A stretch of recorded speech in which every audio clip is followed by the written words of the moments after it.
Sport Business 360 degrés arrive sur Eric Fabre TV. C'est quoi? C'est une mission sportive bien entendu, mais aussi économique. Elle va parler de quoi? De l'économie du sport. Quand ça? Eh bien, toutes les 2 semaines, ici, sur Eric Fabre TV, avec moi-même, Charles Fay. On va parler, par exemple, de football, de l'économie du football. Et bien sûr, il y a du foot, mais il y a toute une économie, les droits de télévision, ainsi de suite. On va parler aussi du basket. Il n'y a pas longtemps, le bal se déroulait ici à l'Arena, à Dakar. Quand on parle de bal, on parle aussi du business. C'est du basket business. On va parler aussi de la lutte. C'est vrai, c'est une discipline traditionnelle, une discipline avec frappe, avec du business derrière, avec aussi des promoteurs. C'est du business. On va parler de politique sportive, des enjeux du sport dans le développement, des enjeux du sport avec le développement. Pas de développement sans sport, mais pas de sport aussi sans business. Ça sera toutes les 2 semaines, ici même sur Eric Fabre TV, avec moi-même. À très bientôt. Je m'appelle Bilal Bakoucharev, j'ai 30 ans, je suis originaire de Strasbourg en France et je suis 5 fois champion du monde de kickboxing et de boxe thaï. Et actuellement, j'ai plus de 150 combats en actif et plusieurs victoires. Et Bilal, parle-nous de son parcours. Alors au niveau de mon parcours, ça fait 18 ans que je pratique le Muay Thai.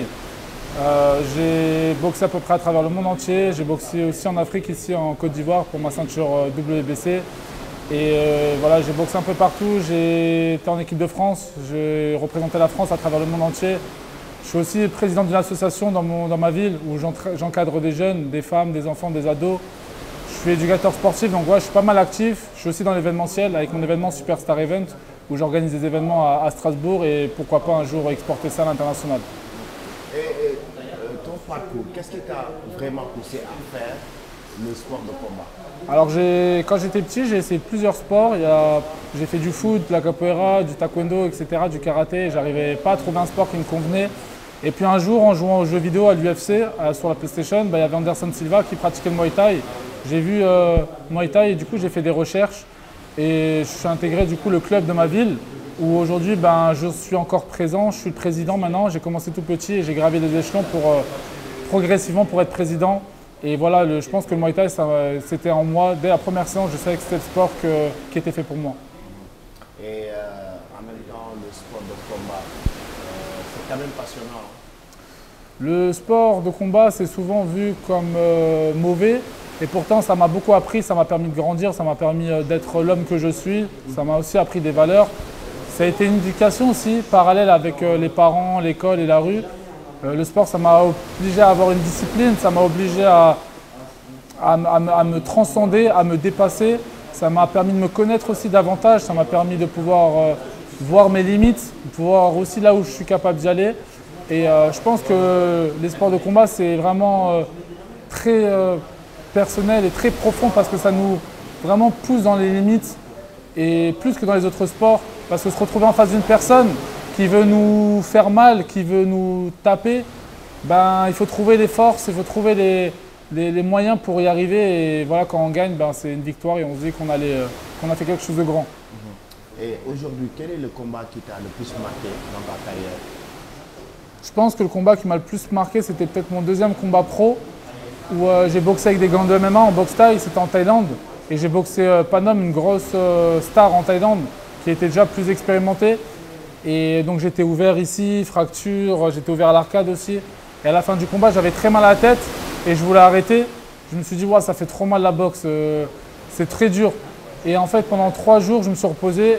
Et en fait j'ai voulu repartir directement. Je me suis dit, non, j'ai pas fait tout ça pour rien. Et puis j'ai continué. Aujourd'hui, j'ai eu des titres mondiaux et j'ai bien fait de continuer parce que si j'avais arrêté, j'aurais pas fait tout ça. Et aujourd'hui, par rapport à tes ceintures, est-ce que tu peux nous décortiquer chaque ceinture, sa particularité? Alors, des ceintures, j'en ai plein en France, donc j'en ai pas tous ramenés, mais pour celles qui sont là, celle-là, elle est spéciale parce que c'est ma première ceinture en Afrique, donc je l'ai gagnée en Côte d'Ivoire. C'était une ceinture intercontinentale et elle était très dure parce que j'étais à l'extérieur et voilà, c'était une ceinture que je voulais depuis que je suis tout jeune, donc ça m'a fait vraiment plaisir de l'avoir. Ça, c'est une ceinture WBC Muay Thai. C'est ça, Muay Thai. Donc tu l'as gagnée ici en Afrique? En Côte d'Ivoire, à Abidjan. À Abidjan. Il y a 3 ans. Ça, c'est une ceinture continentale, internationale. C'est ça. Donc Muay Thai. C'est ça. Et l'autre ceinture? Et donc ça, c'est la ceinture mondiale WMC. C'est la ceinture la plus prestigieuse, reconnue directement sous le patronat du roi de la Thaïlande. C'est une ceinture reconnue par le comité olympique. Et je l'ai gagnée il y a 2 mois. Donc cette ceinture, elle est spéciale parce que j'ai fait toutes les étapes. Europe, intercontinentale et monde. Et chaque année, j'ai gravé les échelons et je l'ai eu il y a 2 mois à Strasbourg, dans ma ville. Et c'était une vraie mérite, une vraie récompense parce que c'était très difficile cette préparation. J'avais le ramadan, j'avais l'organisation de l'événement. J'avais pas forcément toutes les choses de mon côté, mais j'ai réussi à aller au bout et je me suis dépassé pour la gagner. Et la ceinture WAKO, c'est ma première ceinture mondiale. Je l'ai aussi eu à Strasbourg et je l'ai défendue 3 fois. Donc aujourd'hui, j'ai dans une catégorie qui n'est pas la mienne, en moins de 85, alors que moi, ma catégorie, c'est 81. Et je l'ai défendue en République tchèque, je l'ai défendue à Paris, je l'ai défendue à Strasbourg. Donc pour moi, elle a un gros mérite parce que c'était ma première ceinture mondiale. Donc la ceinture mondiale WAKO Pro, Et K1, kickboxing. K1 Kickboxing, c'est avec toi. C'est ça. Et cette ceinture aujourd'hui, est-ce que tu es prêt à le mettre en jeu au Sénégal, en Afrique? Moi, mes ceintures, je les défends partout. Partout, s'il faut les défendre, n'importe qui, je suis prêt à les défendre. Là, peut-être que je vais défendre ma ceinture mondiale WMC en Australie. Donc moi, j'ai dit, tant que les gens ils posent le billet et que voilà, on me respecte pour mon parcours en tant que sportif, je la défendrai contre n'importe qui et n'importe où, il n'y a pas de problème sur ça. Tu connais les combattants sénégalais? Je connais un peu les combattants grâce à Karim, j'ai pu me renseigner. Je connais aussi très bien Roy Grog, c'est un combattant avec qui je me suis entraîné à Dubaï. Il est dans la team avec qui je m'entraîne à Dubaï. Donc là, je connais Tafsir qui va boxer pour l'Intercontinental, là, je crois, bientôt. Donc voilà, je connais un peu de Sénégalais, mais pas beaucoup, malheureusement. Un combat face à Tafsir, ça va être pas mal. Hein? Moi, je boxe n'importe qui. Face à Tafsir, ça va être de lourd. Hein? Je le connais pas, donc je verrai comment il boxe, mais j'espère en tout cas. Vous êtes pratiquement de la même catégorie. Hein? Ouais. Mais comme dit, moi, c'est avec plaisir. Je boxe tout le monde et c'est un plaisir de le boxer. S'il veut ma ceinture, de toute façon, il faudra qu'il me boxe. Donc, il n'y a pas de souci. C'est avec plaisir de boxer au Sénégal devant le peuple sénégalais. Je suis impatient et je suis prêt. Certainement, Tafsir, s'il gagne la ceinture WAKO, il cherchera à avoir la ceinture WAKO Pro. Mondial. Mondial. Forcément. La ceinture africaine, après, c'est la ceinture mondiale. Forcément. C'est l'objectif. Et la ceinture mondiale, c'est la ceinture que tu détiens actuellement. Exactement. Moi, il a mon numéro, il a mon téléphone, il sait où j'habite. Karim, il transmettra l'information. J'accepte tout le monde. D'abord, il prend sa ceinture et après, on parle de la monde. La ceinture mondiale WAKO Pro, tu es prêt à vraiment mettre cette ceinture sur la table face à Mohamed Tafsir Banks, The Black Lion, un combattant très aguerri, vraiment agressif, dangereux. Tu es prêt à le mettre sur la table? Waouh, ça c'est quand même une belle affiche. Hein? Je pense que les promoteurs en tout cas et les amateurs des sports de combat vont se régaler avec ce Surtout, c'est que j'ai une belle notoriété dans le monde et j'ai boxé beaucoup de grands noms. Donc aujourd'hui, je pense que mon parcours m'aide à ne plus avoir peur. Alors bien sûr, il faut se méfier, chaque combattant est dangereux. Mais aujourd'hui, je suis prêt à boxer n'importe qui et j'ai défendu et j'ai acquis des ceintures que personne n'a eu auparavant. Donc si Tafsir veut avoir ma ceinture, avec plaisir de boxer au Sénégal. C'est un pays, je pense, que je vais beaucoup aimer et je serai toujours heureux de revenir ici. Et aujourd'hui, ta carrière, quelle est aujourd'hui la particularité de ta carrière avec les différentes ceintures que tu détiens aujourd'hui par rapport à ton parcours? Moi, je suis à un combat de faire ce que personne n'a fait en France, c'est-à-dire avoir la ceinture mondiale WBC. Et du coup, si j'arrive à acquérir cette ceinture-là, je serai le premier Français à être champion du monde dans les 4 fédérations principales. Donc la WBC, la WAKO Pro, la WMC, mais aussi l'ISK que j'ai à la maison, où je suis aussi champion du monde en titre. Et là, si j'arrive à obtenir cette ceinture-là, mondiale WBC, là, je serai le champion intercontesté de ma catégorie. Et comment ta famille vit aujourd'hui ta passion, le fait d'être un combattant et d'être dans le milieu des sports de combat? C'est pas toujours évident, c'est très compliqué. Aujourd'hui, on a le problème qu'un boxeur, c'est pas un footballeur, donc il n'a pas la même reconnaissance, il n'a pas les mêmes salaires, etc. Un boxeur, il doit toujours se dépasser, il doit toujours boxer. Au foot, par exemple, si un joueur ne joue pas, il peut compter sur ses coéquipiers. Un boxeur, s'il ne boxe pas, il n'y a personne qui le remplace. Et du coup, c'est compliqué, donc il doit toujours être au top. Et aujourd'hui, j'essaie de trouver un équilibre pour pouvoir pratiquer, pour pouvoir boxer. Après, j'ai la chance de pouvoir aussi courir. Je fais de la course à pied, je fais des triathlons, des marathons, des semi-marathons, donc ça me permet de voir autre chose. Je fais aussi du jiu-jitsu brésilien.